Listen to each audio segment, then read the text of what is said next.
Peace to the chat room. We are live right now. I got a new show, a new segment coming up. The world is changing at such a fast pace, family. Peace to the chat room. Let me turn this down right now. Yeah, so Nick, you can still hear me, right, brother? Yes, sir. All right, so shout out to everybody watching, tuning in. Wu Moon, what's up, my brother? Shara King, peace. Todd Haddock, peace. I got a new show I'm gonna try to do on a weekly basis, if not a bi-weekly basis, but I want to highlight entrepreneurs in the community.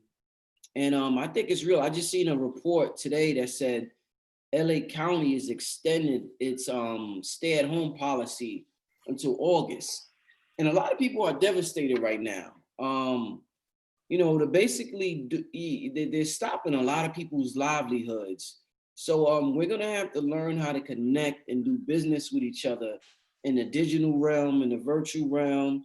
Even if you don't have a business, it's important to study other people with digital businesses to and learn things from them. So and there's a lot of products online that I market to my people that you're not gonna find in mainstream media. An example would be let's just say, for example, Hank Rise's son with his crystals, or Billy Carson with his version of colloidal silver, or King Simon and numerology. These are things that are very beneficial but are hard to find. I got a special gentleman with me today who's very talented that I've known for about a year now. I met the brother about a little over a year ago, and I think it's important in the environment that we in, that the family gets introduced to this gentleman. And I'm going to continue just to introduce people to you on a weekly basis. Before I get started, we probably won't be too long today. We'll probably be about a half an hour or something like that. I'm gonna see exactly what's going on. But before we get started, let me share some advertisements from some brothers and sisters who got some great businesses, and then we'll get to the show. So first and foremost, I want the family. I'm sure all of you have heard about the book Magic Money by now. You can hit up my Cash App, send $10, leave your email. It definitely describes how money operates in the spiritual realm. It definitely describes what the true definition of currency is, and things that we are doing that are pushing currency away from us or pushing prosperity away from us. Things we do on an everyday basis that we don't know. Talked about it a lot. Not going to get in depth to it right now, but you can hit up the Cash App Black Magic 363. Leave your emails. It's a $10 fee, and I will email it to you. Shout out to Billy Carson with the colloidal silver. You can hit up his website. I just mentioned it. Everybody wants to know, how does the brother look so young? This is one of the secrets that the brother used. He's also a vegan, but this along with the CMOS from KT the Arch degree is like the top two products that I recommend right now. So I recommend everybody to go to the Forbidden Knowledge website. He has a certain grade of colloidal silver. He's well connected in certain industries. So you make sure you use coupon code BlackMagic363. I got partnered with him on this. You can save yourself some money. Use coupon code BlackMagic363. Go to the website, get that. Also, shout out to him, Billy Carson. Also, we got the workshop coming up May 23rd. It's a virtual workshop. I'm going to be talking about that later on in the week. I'm sure you have heard about that extensively. It's a 6-hour workshop. Stay tuned for more information on that. Shout out to Ancient Herbal Care. They got the ingredients that they got from all over the world, and they combined it in a certain recipe, and it's very beneficial to our body, which is our largest organ that we have. Our skin, the skin is the largest organ that we have on our body. Shout out to King Simon, as I mentioned earlier, numerology. This brother's top of the line, top of the chain when it comes to numerology. Make sure you call the number on the screen. Brother Mike, Copper Mike with the hats. You all have seen the hats. High frequency clothing is very important to wear. It raises your vibration. It makes you feel and walk a certain way and talk a certain way. So, we all should dress to impress. ourselves first before we impress anybody else. Also, shout out to Riverside Tai Chi, Joint Balance Formula. Make sure you holler at that brother. Get a sale on 3 bottles. All right, family? So with that being said, welcome to the show, my brother Nick. Peace, peace. How you doing, Rich? So this gentleman is award-winning art director, entrepreneur, design professional. He has an extensive experience managing all types of creative projects. I mean, he worked with celebrities, he worked with regular folks, an amazing resume. Nick, you actually worked with me in Cambada on the Holy Ghost 2 project. You actually designed the artwork, the album artwork, and clean. I mean, it was beautiful, man. It was magnificent work. I'm very proud to work for you for Holy Ghost 2, brother. You've done so much in your field, brother. I want to introduce you to the people in this digital space. It's important to have people like you in this digital space and this time that we live in, brother. You're a very important person to a lot of people who's looking to navigate in this world. So talk to me about what you do, my brother. Introduce yourself to the family. All right. Thank you for that introduction. And thank you for the opportunity to work with you. I appreciated the project. It was fun. Indeed.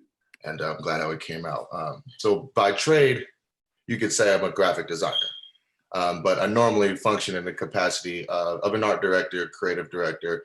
And, my goal is not necessarily to always do the work, but trying to find out what creative solution you need or what digital strategy is relevant to get your business or goals, to the next level. I do the work too. But my goal is trying to find what's the right process, in this digital space and the right method to move forward. Because a lot of the times people, they may want something or think they need a particular digital asset, but in reality is they need more of a digital strategy rather than a new website or a new XYZ, I try to figure out the DNA of what's necessary and then execute from a creative standpoint. Indeed, indeed. So tell me a little bit of history of your work. Like, who have you worked with? What tell me a little bit of your history, my brother. Oh man. Well, okay, I'll give you a little super brief overview about that because it's, different people from different ways, different types of clients that I try to touch across the board. So I guess I'll just give you a little overview from, what that range looks like. I used to work at MySpace. So I was working with a lot of musicians, a lot of different up and coming artists, a lot of artists that are popular now doing MySpace pages, working on branding, and eventually became one of the lead designers at MySpace, doing all the event stuff for myspace.com/hip-hop. So do that, I made a lot of resources, met Pitbull, did his album artwork for the majority of his of his records. It was probably the last three albums I haven't worked on since he switched over to his his new label and whatnot. But yeah, I worked with Pitbull for quite some time. I still work with his team, Little John, Eminem, Jay-Z, 50 Cent. Did all their MySpace pages. We did the Beats by Dre launch with the Music Matters campaign. Wow. By helping put headphones on all these different artists. MySpace was a vehicle to facilitate that campaign at the time, and since I was working on the lead designer for the hip hop division, I got to help develop a lot of those assets and work on the campaign from a strategic standpoint.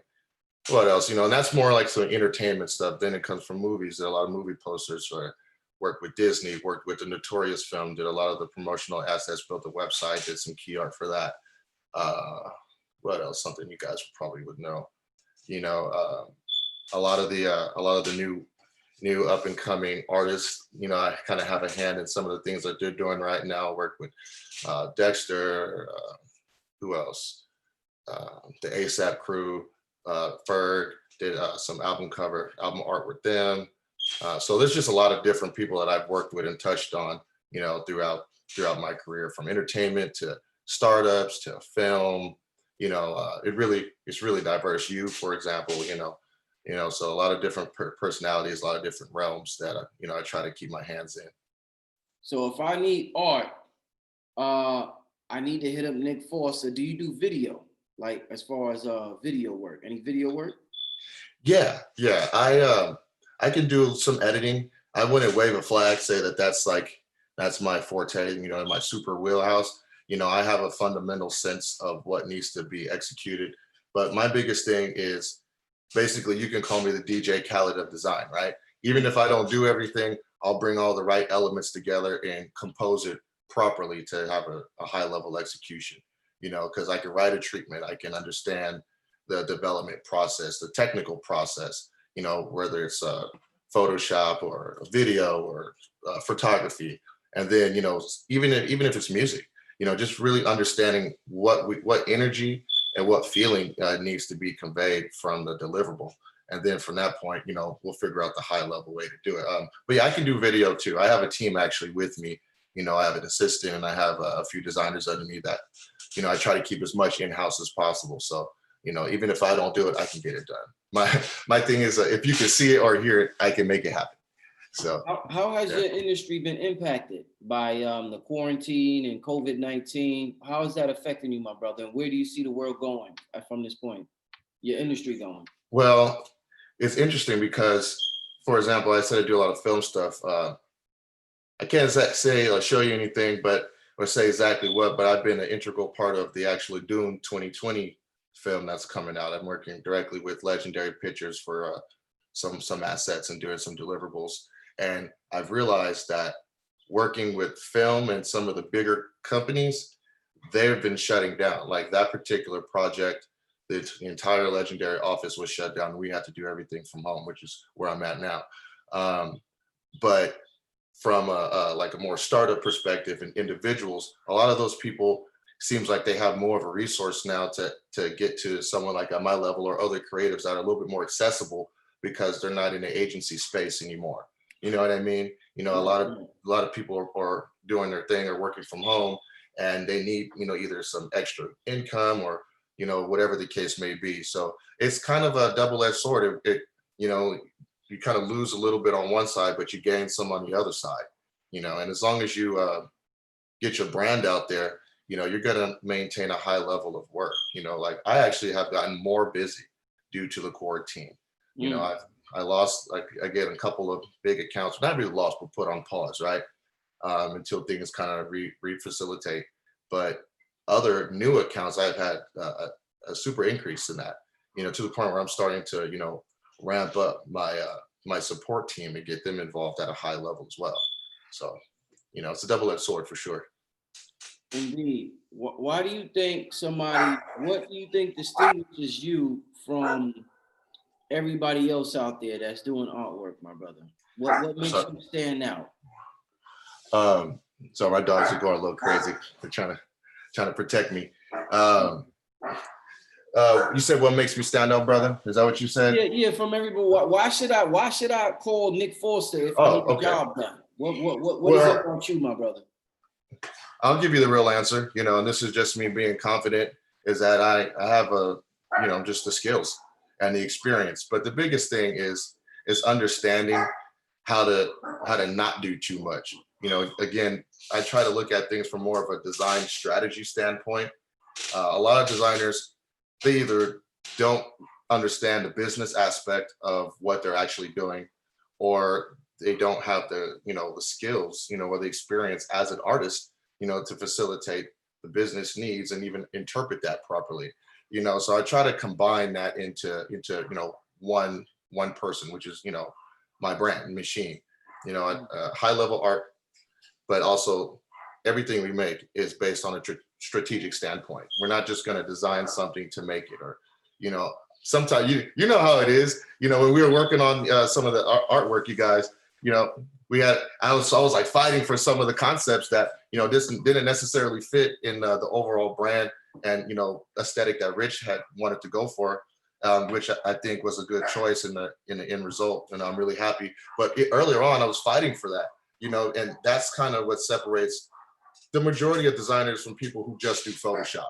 You know what I mean? It's like you have to believe in your product and the reason why it's being made. It's not just something to be made. Everything has a purpose, and if you put that purpose and align it to a goal, then you're going to be one step ahead of most creatives. And just my experience from MySpace all the way to working with billion-dollar corporations. I oversaw the global brand aesthetic for Pioneer Electronics since 2012 to 2019, working with the president of marketing all the way in Japan. So it's like that diversity that I bring to the table that most people either don't have or just haven't had the experience yet to develop. What's your website, my brother? MachineDigital.com. You can check me out there. Indeed. Now, one of the things I noticed, what you just said, one of the things I noticed about you immediately was how much you cared about your work when I work with you. It wasn't just about, a dollar or about, just networking and getting this project done so I could get an opportunity later on down the line. You really, really cared about your work. And I noticed that right away. And I think that's important working with somebody. So I want to ask you personally, how important do you think it is for you to love what you do or be passionate about what you do? Because we keep hearing that, and millions of people have jobs that they hate and they're not passionate about. How Mhm. important it is, do you think, moving forward, that we actually love and be passionate about what we do? It's the number one thing. It's probably more important than any amount of money you can make. Because if you make the money, I was in that situation. I won't go, the whole story, but I was in an agency scenario at one point where I was making a whole lot of money, but every day I would come home super frustrated. That's why I'm bald now. You know, you know, I had this up here for a minute, Yeah. but you come home frustrated and you're not expressing yourself, and that's the biggest thing when you can't do that just as a human being, whether it's spoken word, music, even exercising, whatever the case may be. If all those components are kind of taken away from your daily life, your daily routine, you start to lose a little bit of yourself because you're not satisfied. So if you don't love what you do, you're gonna kind of walk down that same path. Is just daily frustrations. Nothing is gonna matter. Whatever you get from the work, money or any compensation, it's not even going to be spent the right way. I mean, the energy wasn't created properly. You know what I mean? And I'm really big on trying to put, I know this is a little bit different kind of answer, but I'm trying to put a little bit more metaphysical understanding into what I do as well. Sometimes I even pray before I start working, and ask for that clarity in my designs, and that creativity, because there's a whole universe of ideas. You just have to kind of open up your mind to receive them. But if you hate what you're doing and if you're not happy and you're frustrated, you're not even going to receive that. You're not going to make the best work. It's impossible. That was one of the reasons why I was so passionate about our project at the time, well, your project of working together with you, because it was an outlet from that, and it allowed me to kind of receive more of that creative energy that I've been missing from, the super, super, super corporate high level realm where, even if you have a good idea, you can't express it because it doesn't fit the demographic or whatever the case may be. So you got to love it, and you got to be able to feel like your voice is being heard, even if it's your own work. Even if you put a little bit of yourself into everything. I think that's the mark of a true artist. Tell me something extremely valuable that you learned from working with these $1 million corporations, and tell me something that you learned working from them that kind of turned you off or something, if there was something like that. Oh yeah, definitely, definitely. I mean, the biggest thing is being on time. Being on time. You know, I think just in my business across the board, being on time is being early is being on time. You know what I mean? Like there is no time to waste, pardon the pun, but there's other people who want what you have or who want to be where you're looking to go, or who don't want to be there but don't want to see you get there and will do things to hold you back. So if you're wasting time, you're not doing things on time, with these bigger clients, they're going to cut you off immediately. They have the resources to just hire someone else, and you're going to lose an opportunity, if you don't react quick enough. I'll tell you a very quick story. I was in China. I used to teach design in China for a while. I had a client out there. I was designing some headphones, but I had actually picked up another job out there, and I was teaching these designers for a while. While I was working on the headphone project, though, I was at a factory and I saw the USB-C like 5 or 6 years before it came out. Where it goes both ways. The new. Yeah. Um, I gotta try to wrap this up quick because it's a long story, but basically, I had an opportunity to be part of the patent for that particular engineer because he worked at Foxconn and he was gonna release the patent, and everybody who prints one of those cables, whether it's Apple, Samsung, whoever, you'll get like 2-3 cents, sometimes half a cent, but it adds up over years, and hundreds and hundreds and thousands of cables being printed every second. So I had an opportunity to be part of that patent. All I had to do is help them work on something, but I took too long. Took too long to follow up. I didn't reach out. I thought I had, I'm the best. I'm good. I'll help them put this presentation together to get these other investors involved to continue the research on this device, peripheral. And he did it. He got someone else to do it because I took too long. Lo and behold, a couple years later, I see it coming up. 5 or 6 years later, I see it come out. Same little prototypes he was showing. So it could have been someone else, but I'm fairly sure it was that house. That's an example of not reacting fast enough with a big organization. It was a person, but he was representing a big organization, the factory, Foxconn, or what's another time I saw Snapchat. Snapchat before it came out was called Tiger Text. Tiger Text still exists, but in a different form it's like a legal Snapchat now. But I saw it in its first beta state. And a friend of mine asked me, did I want to help put together a presentation to get some investors involved? And I thought the idea was kind of dumb. I was like, why would you want to send a text message that you don't keep? That's stupid. So I took my time and I didn't, I wasn't on top of it. And when I finally got around to, wrapping my head around it, they got someone else to do it. So time is of the essence in all aspects when it comes down to the creative digital space, because it's always going to move quickly and it's never going to slow down for you. You have to speed up for it. They say technology like doubles every 2 years, Moore's law, so yeah, you got to stay on top of that for sure. That's my biggest lesson that I learned, that the positive thing, I guess you could say, is, that really helped me stay on top of my time. All these opportunities, the big companies, is time. But the thing that turned me off on it was something I mentioned earlier, was just the creativity aspect. For example, Pioneer, it took a lot of time, a lot of pushing to get to the point where I was actually happy with the level of what we were doing. I was only happy with what I was getting paid, and I was content. I was like, okay, this looks technically good enough to go out, but I want to express, a different type of creativity. I want to bring more minorities into the way we advertised, and just different things to make it more realistic for what we're trying to sell. But there was, indirect, kind of understanding that, we need to stay as clean and, as whitewashed as possible, and this isn't an anti-white thing or anything like that. It was just the way they wanted to market. They specifically wanted to not have minorities in the forefront for specific campaigns, except when it was like super directed to like the Latino crowd. And then we'll do a bunch of salsa and, chilies and stuff on there with patterns. And I thought that there was a little, like, almost pandering a little bit, because there's a couple of ways that we can do that without kind of going so over, and have a more diverse marketing strategy. And over time, it eventually got that way. But the creativity for these bigger corporations, they really hinder you, because again, they got so many shareholders and people that they have to kind of guarantee the bottom line, and they don't want to be risky, communicating in new and interesting ways.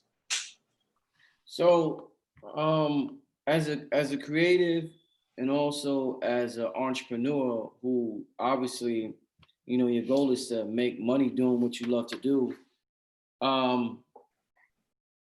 is the creativity, what's more important? You building your resume, working with these companies, or just the creative aspect, you having 100% control over what you do? And the reason why I ask that is maybe somebody who's really into creativity, maybe their ego is too big to work with certain companies. Mm-hmm. Or maybe somebody who works with certain companies, maybe they don't have enough confidence to go on and work on their own. So there's pros and cons on both sides. So what do you think, if there is one that's more important than the other? Mm-hmm. What can you tell me about both of those aspects? Well, to answer that question, you got to say, like, what's your goal, right? Like if you want to just be in a safe environment where you don't need to, go outside of the normal day-to-day process, then yeah, working in a corporate system, without having too much input, but you get paid and you're okay, and you still get to create art to some degree, and you're happy. That's fine. Create, and you're using your creative skills and your design understanding to support your family, all that stuff. And as long as you're happy with that, then some people, that's fine. My role in life, I feel, is to go beyond that, and sometimes, people, it's kind of hard to draw a straight line, so I feel like this gift I have to be creative, at least at the level that I feel it is, it warrants more than just, I don't want to say submission, but acquiescing to that particular lifestyle, when it could be so more. It's like driving a Ferrari, but you limit yourself to driving 5 miles per hour all the time. You know what I mean? I have to go full speed and push ahead because there's a purpose. My end goal for all of this isn't for money at all. It's to, well, you need resources and influence, but it's not for like the material worldly thing. It's to be able to get to a place where I can spread this knowledge of creativity to the culture, to the community, so there's not this, oh, I'm going to be a rapper, I'm going to be a musician, or I'm going to be an athlete, and that's changing, but it's still a prevalent thought within the community, at least in certain aspects, and it's like the first thing is, oh, I want to write books, or I want to, I want to be, I want to be an artist, I want to draw pictures and stuff like that.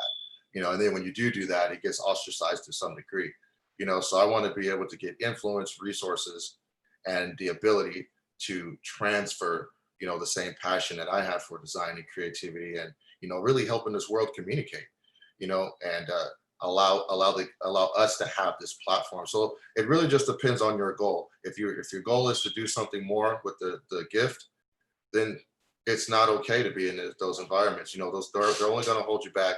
And if your ego isn't, if you're not humble enough to accept that you're going to take losses and do the work, it's best to just stay safe, because you really don't need to have too much of an ego if you want to be you can't have an ego in the bigger environments, to be honest, because your ideas are going to get shitted on, pardon, they're going to get crushed a lot. What do you mean? Oh, okay, I get what you. Okay, good, yeah. Yeah, no, that's it. Like, you're gonna bring great ideas to the table, or you may even spend time making something that took you weeks, and when you present it, they're like, no, do this. Do you think when you work with big corporations, do you think they shit on your idea because they don't like confident people? I mean, the reason why I asked that, I know somebody that told me one time working with a corporation, he said that he used to have to act stupid to appease their ego. So when he presented an idea, he's like, yo, he just act like a little buffoonery to appease their ego so they could buy into his idea. Because if he came in there and he showed confidence in what he was doing, they were intimidated by him. You're absolutely right, my brother. You know what? When I was in the agency, I never dressed like this, bro. I never even grew my beard out. You know what I mean? I'll be honest with you. I was a little scared, because I didn't want to get prejudiced against, like, oh, that's the Black Power dude. You know what I mean? And it's just my natural hair. You know what I mean? But the connotations to the what a strong Black man is, or whatever, or angry Black man, however you want to phrase it from your perspective. I was representing that, or at least I would represent that if I came at it this way. So I did the same thing. I had to go in there and literally kind of downplay some of my ideas, some of my thoughts, the way I communicated, and the intensity of it, because I knew it was only going to intimidate.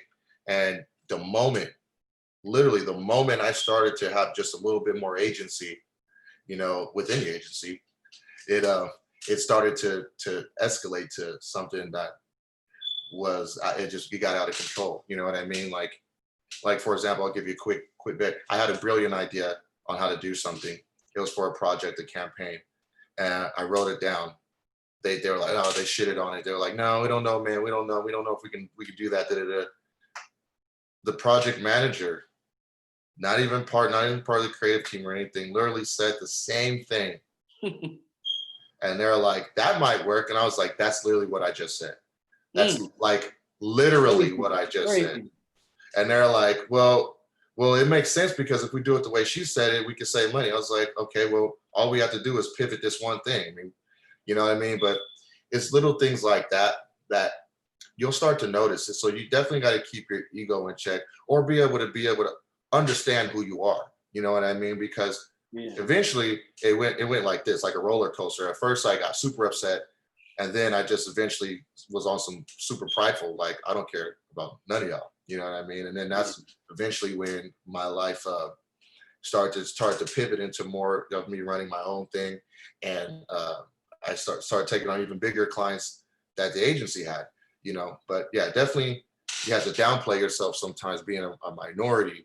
You know, and a you know, especially a Black man, when there was all white women that worked there, and only two men, you know, white men, you know. So it was a little bit different when you're the only Black man there. Everything you do is under a microscope. Even the owner, which was actually my mentor at the time, you know, which I still respect, but he was even intimidated by me bringing ideas and creativity to the table that superseded what he was doing, you know. And in my mind, I wasn't trying to overpower him. It was just, hey, I'm supporting the team. But they looked at it like, oh, he's trying to plant his seed and overpower, you know, what we're trying to do, you know, just by nature of me being a brother, you know what I'm saying? They was intimidated by that. And they weren't used to it either, you know. So yeah, I know I'll be giving long answers. So you're gonna have to tell me, dog. That's exactly, I think, what the people needed to hear in terms of that answer. So I appreciate your honesty. Like I said, I've heard these stories. So, you know, you confirming it, you know, it's like I've heard it over and over again from people who work in corporate America. I got one more question for you, Nick. I definitely appreciate you coming on here, my brother.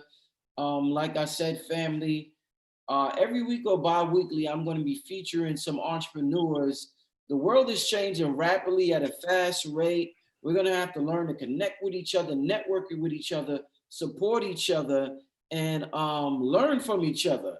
So shit, we got to get real familiar with this computer at this time and use it, and not let it use us. A lot of us spend a lot of time on social media, reading memes, laughing, joking, you know, trolling, and that's cool. But what's cooler is, you know, coding.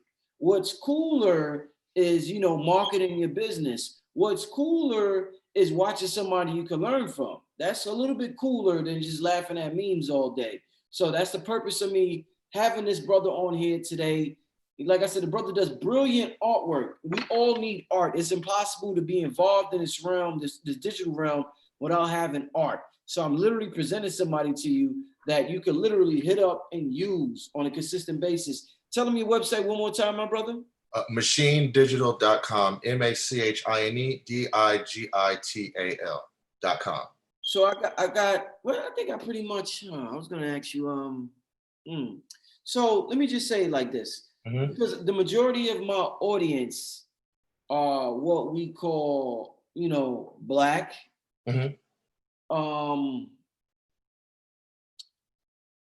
lot of people talk about the lack of our presence in the technology realm sector, or whatever they call that. What they call that place in San Francisco? What's Silicon Valley? Silicon Valley, yeah. A lack of presence there, just in the tech world. Do you think that's more of our fault, or from what you've seen, we're literally being, you know, pushed out or not allowed to go in that area? Yeah. Is something we're doing wrong that's causing that, my brother? I mean, see, it's so multifaceted, brother. You know, because you could say it's our fault. You could say it's society's fault. You know what I mean? It's the, you know, the powers that be, you know, the dominant society. There's so many ways, but I think the core issue is just that overall, we need to have more of a value system based on technology and information and knowledge, you know, across the board, because you know how it is. Like, you know, you grow up reading books. We're like, this fool reading books. You know what I mean? Like when, you know, the older cultures, you know, and it's not a lot of us, but you know, it is definitely part of our society. And that's only even going back into slavery, you know. So it's inbuilt actions from our culture that we haven't broken yet. You know what I mean? Thought processes that we haven't broken yet that want to push us into, you know, an alternate way of acquiring knowledge, which is, you know, forcing our kids to go to, you know, coding class or doing this or whatever the case may be. There's so many different things that we could do, but the bigger aspect is that there isn't a lot of resources for us to even learn these things, you know, which is what Nipsey Hussle was doing out in LA with the Vector 90 thing, you know, which was a major, I don't think people realize how big that was, where he was bringing in these kids in the area and basically teaching them code and allowing them to excel at a super high level. You know, we need to have more of that within the community, you know, and also it needs to be our own projects. You know, okay, yeah, we can go and, you know, learn code or read books or whatever and try to go to Silicon Valley, or we can have our own projects that we work on as a community together, and that we can have our own crowdfunding, you know, throughout the even the quote unquote conscious community could have its own, you know, very lucrative tech sector. You know what I mean? So it's really just about us taking control and having our own agency in the realm of technology, you know, and really moving forward and breaking down, because we have so many different brilliant brothers and sisters in the diaspora, but we don't really collaborate at a super high level to bring that to the forefront. You know, we attach on to other people's projects because, you know, there's money there and it's competitive, and you know there aren't really a lot of unified resources for us, you know, from a community standpoint. So I think if we change our ways and in the way how we approach the you know, the careers and the tech sector, and also have a higher level of collaboration, I think that will address the majority of, or the lack of, minorities and Black people of the diaspora within that demographic. You know, we need to do it ourselves. It's the only way, in my opinion. You know, we can join as many other companies as we want, but we have to have our own stuff that we work on together and bring all our brightest minds in one place that we can utilize, you know, within the community. You know, some of our people, they're very hesitant to work with people from other cultures because you have words like culture vulture, and Yeah. you have other cultures that pray. You know, we're known to be the creators of the cool, and we come with the cool, and people take the cool and they monetize our cool, and then we're just the face of the cool, but we're not the people profiting from the cool. So a lot of our people, there's a concept where, okay, well, when I go into business, I'm only going to go into business with people that look like me. Is that a dangerous concept? Should we collaborate with other cultures, whether it be Akon with Asia or whether it be Jay-Z with the NFL? Is that a smart move as long as we know how to maneuver? Or do you think it's smart just to stay within your culture and build from within your culture? No, I mean, this is a global society, whether we like it or not. It's becoming one world society, you know, and you know that's just the nature of the natural progression of the human race. So we need to find new and dynamic ways to conduct business with one another, to you know, to get resources from one another, and to grow as children of God across the board. You know what I mean? You know, even if we is the chosen ones, you know, but you know, like we gotta like really figure out the true method and the true spirit of collaboration. Now, the problem is we don't own our shit. You know what I mean? Our stuff. You know, so we'll collaborate with someone, but we'll lose all the rights to it. You know, I mean, we'll sign off everything, or kind of like record deals almost. You know what I mean? We create a lot of stuff and give it away, and we don't really even know. You know, same thing with ideas. You know, so we need to capitalize and monetize our own ideas, and then if we collaborate with others, other groups, other resources, other cultures, what have you, There's nothing wrong with that. As long as we're not getting the short end of the stick of something we create, or if it's a collaboration, let it be a true collaboration, where we can utilize the same data, and use that to mine other understandings for what to create next. Even data retention is a big thing. There's so much information that we create that we have no idea where it's going.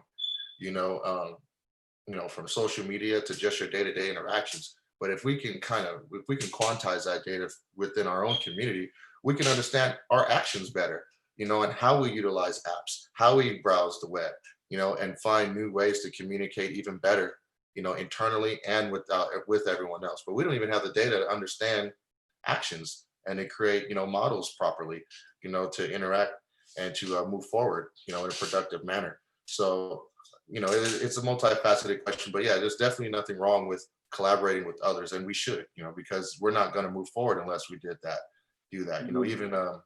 Even in Africa, enemies would still do trade under certain circumstances, right? So there's nothing wrong with that. We just Indeed. got to take control of how we do it. Listen, man, you the man when it comes to the artwork, brother. And once again, I want to thank you for doing the artwork for Holy Ghost 2. If anybody's seen the artwork for Holy Ghost 2, this is the genius behind it. Leave your contact info one more time for the family so they could look into your work. Right on. Thank you for this opportunity. I appreciate it.